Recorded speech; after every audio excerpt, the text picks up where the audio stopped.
नमस्कार बंधुगण, आज भिडियोटी बहुत सुंदर विषय वस्तु पर आधारित अच्छी। आज मु आपको बेल गछर चेर पिंधिबार फायदा बताइबी। आमे बेल गछर चेर को कौन पे पिंधिबा उचित एवं आपको शास्त्र रे लेखा होइतिबा तथ्य विषय रे बताइबी। तेबे बंधु माने बेल गछर चेर कौन पे पिंधिबा दरकार एवं एहाको पिंधिबा द्वारा कौन फायदा मिली थाए, तेबे समस्त तथ्य एही भिडियो रे जानिबा। तेबे आसंतु जानिबा। ता पूर्व भिडियोटी को गोटे लाइक निहाती करंतु। जदि आपण माने आम चैनल टी को एपर्यंत भी सब्सक्राइब करना ताहले निहाती सब्सक्राइब करि नियंतु एवं पाखरे थिबा कमेंट बॉक्स रे हर हर महादेव अवश्य लिखंतु। एवं आपण माननको मोर गोटे अनुरोध, भिडियोटी को निहाती शेष पर्यंत देखंतु। तेबे चलंतु सर्वप्रथम आमे जानिबा बेल गछ कोन पई उपयोगी होइथाय एवं आम पई कोन पई उत्तम होइथाय। तेबे आम शास्त्र रे लेखा होइछि कि बेल गछ रुद्राक्ष गछ ठारू बहुत शक्तिशाली होइथाय। बेल गछटी तुलसी वृक्ष ठारू मध्ये बहुत अधिक शक्तिशाली होइथाय। आमे आपण मानको बतैबा पई चाहिबी बेल गछ विषय रे। एहा कहा जाय थाय जे बेल गछर दर्शन मात्रे आपनकर समस्त पाप दूर होइथाय। बेल गछ को छुईबा मात्रे आपनको ख्यात भगवान शिव शंकर को दर्शन करिथांती। बेल गछ को संपर्श करिबा द्वारा आपनकर जीवनर समस्त कष्ट, दुख, दारिद्रता एवं पाप दूर होइथाय। पुराण अनुसार बेल गछ माता पार्वतींकर झालरू उत्पन्न होइथिला। काहींकिना एमिति मना जाय कि बेल गछर मूल रे भगवान ब्रह्मा, बेल गछर मध्य भागरे भगवान विष्णु एवं बेल गछर ऊपर भागरे बा अग्र भागरे भगवान शिव शंकरंकर वास होइथाय। एथिपई कुहा जाय थाय कि सोमवार दिन बेल गछर पत्र को छिंडेइबा उचित होई न थाए, कारण सोमवार दिन भगवान शिव शंकर बेल गछरे जाग्रत रही थाती। तो वास्तव रे आमे बेल गछर चेर को कोन पई पिंधिबा उचित आउ एही गछर चेर काहाको धारण करिबा उचित एवं काहाको धारण करिबा अनुचित होइथाय। तेबे बंधुगण आसंतो जानिबा एही वीडियो माध्यम रे। प्रथमे तो बेल गछर किछि महत्वपूर्ण कथा विषय रे जानि रखंतु। बेल गछरे माता लक्ष्मीकर वास होइथाय बोली मना जाइथाय। बेल गछर पूजा करिबा द्वारा जदि कौनसी व्यक्ति सोमवार दिन संध्या समय रे बेल गछ को पूजा करिथाय एवं बेल गछर मूल रे गंगा जल किंबा कंचा क्षीर ढाली थाए तो सही व्यक्तिर दारिद्रता दूर होइथाय। आउ एमिति मध्य मना जाय कि बेल गछ को घरे लगेइबा द्वारा एवं एही गछर प्रत्येक दिन दर्शन करिबा द्वारा आपनको पापरु मुक्ति मिली थाए। एवं जो व्यक्ति घरे सुख शांतिर अभाव अछि तेबे एमिति व्यक्ति घरे जदि बेल गछ थाए से सबु सुख शांति सबु किछि प्राप्ति होई थाए। और एमिति मध्य मना जाय कि बेल गछ को घरे लगेइबा द्वारा एहा घरर वातावरण को शुद्ध करि थाए। बे बंधु माने भगवान शिव शंकर को बेलपत्र कोन पई चढ़ा जाय थाए, एहार पछरे बहुत किछि कारण रही अछि। जेतेबेले भगवान शिव शंकर विष को धारण करिथिले, विष को पीथिले, ताहार गरम को भगवान शिव शंकर होई पारि नथिले। तो सेठारे उपस्थित समस्त देवी देवता एक वैद्य को एहार उपचार विषय रे पचारिले। तो वैद्य कहिले कि आपण बेलपत्र भगवान शिव शंकर को खाइबा को कहंतु। सेही समय रे भगवान शिव शंकर सेठारे थिबा समस्त देवी देवता बेलपत्र को चढ़ाइले। शिव शंकर को खाइबा को देले बेलपत्र, कारण बेलपत्र विषाक्त पदार्थ को दूर करिथाए। एहा शरीर को शुद्ध रखिथाए, मन को पवित्र रखिथाए।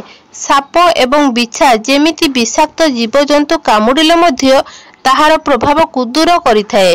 तो आसंतु जानिबा बेल गछर चेर को कोन पई पिंधिबा उचित एवं एहार चेर आपण पिंधिले आपनको जीवन रे कोन परिवर्तन आसी थाए। जो मनुष्य शनि ग्रह पर चिंतित अछंती, समस्या रे अछंती, जेतेबेले शनिकर 7.5 अढ़ेई चली थाए आसी थाए तो मनुष्य माने समस्या रे पड़ी थांती। केते को ज्योतिष पाख को जाई थांती किंतु तांकु समस्या रो मुक्ति मिली न थाए। जो लोक शनिको दोष रे पीड़ित अछंती, दुख, दारिद्रता, दुर्घटना रे घरर परिवार रे कली झगड़ा ସବୁବେଳେ ଲାଗି रही आपण जो कार्य करुछंती सही कार्यटी सफलता मिलु न थाए तेबे एही सबु शनि दशार लक्षण होइथाए। जदि आपण एही प्रकार रे पीड़िता पई चिंतित अछंती तेबे जो व्यक्ति बेलगछर चेर को धारण करिथाए एमिति व्यक्तिर शनि 7.5 अढ़ाई प्रभाव कमी होइथाए। एमानंकु समस्त समस्या दूर होइथाए। जो लोक कौनसी भी कार्य सफलता होई पारु नहांती एमिति तेबे आपण बेलगछर चेर को धारण करंतु देखिबे आपनकर प्रत्येक कार्य प्रत्येक क्षेत्र रे आपनकु सफलता मिलिबो। आपण जेकोसी कार्य करंतु बा जेकोसी क्षेत्र को जानतु सही क्षेत्र रे सही कार्यरु आपनकु सफलता निहाती प्राप्त होबो। एमिति मना जाय थाय जे जदि बेलगछर चेर शुक्रवार दिन संध्या समय रे पिंधा जाए तो धन प्राप्ति होई थाए। काहेकिना शुक्रदेव भगवान शिव शंकरंकर परम भक्त अटंती।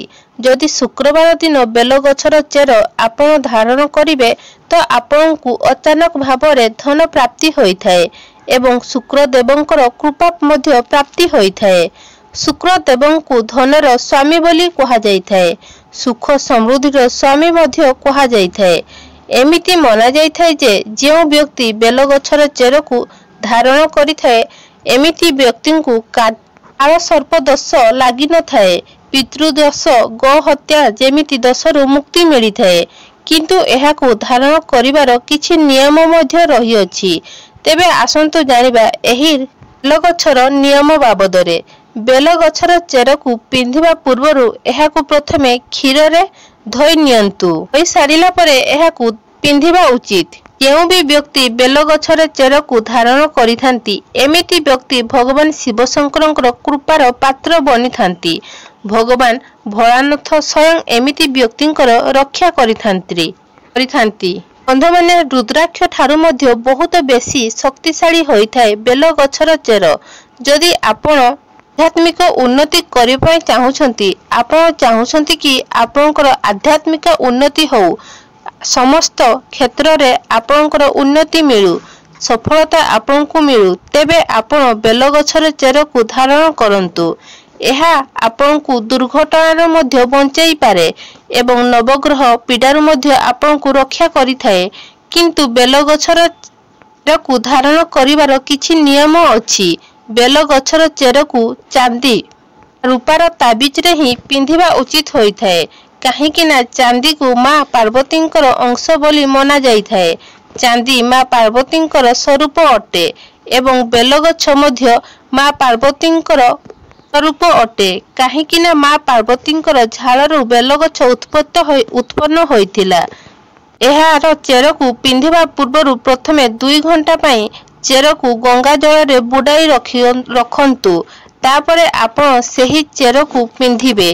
किंतु मु आपण मानकु एहा कहिबा पई चाहिबु एहार सिद्धि को दूर करिया पई पंचा अमृत रे 15 मिनिट पई बुडाई रखंतु एवं तापरे सही चेर को चांदीर ताबिज रे पुराई आपण निज गळा रे धारण करि परिबे।